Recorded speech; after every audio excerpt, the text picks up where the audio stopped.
নামাজ পড়ি, আসরের নামাজ পড়ি, মাগরিবের নামাজ পড়ি, আর বাসা থাকলে 4 ওয়াক্ত নামাজ পড়া হয়। ফজরের নামাজটা পড়তে পারি না। কি ভাবতাছেন যে এই মেয়েটাকে, তাই না?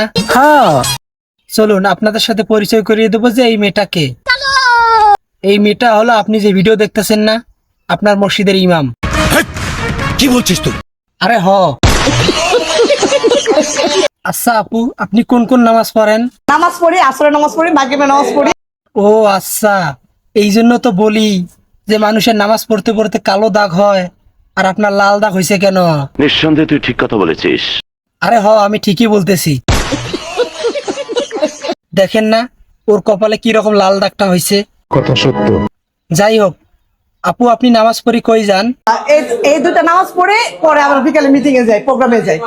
ও আচ্ছা, মিটিং মিছিলে চলে যান, তাই না?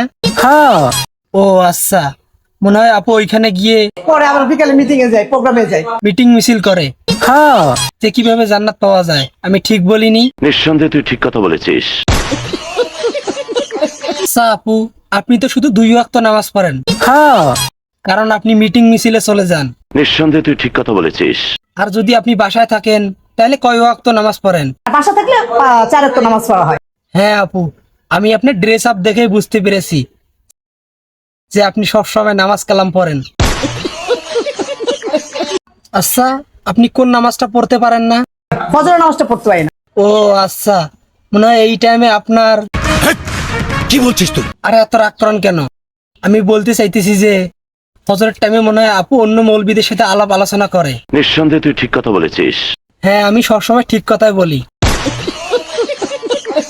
তবে আপু, আপনার এই ড্রেস আপ দেখে আপনার সাথে আমার নামাজ পড়তে ইচ্ছে করতেছে।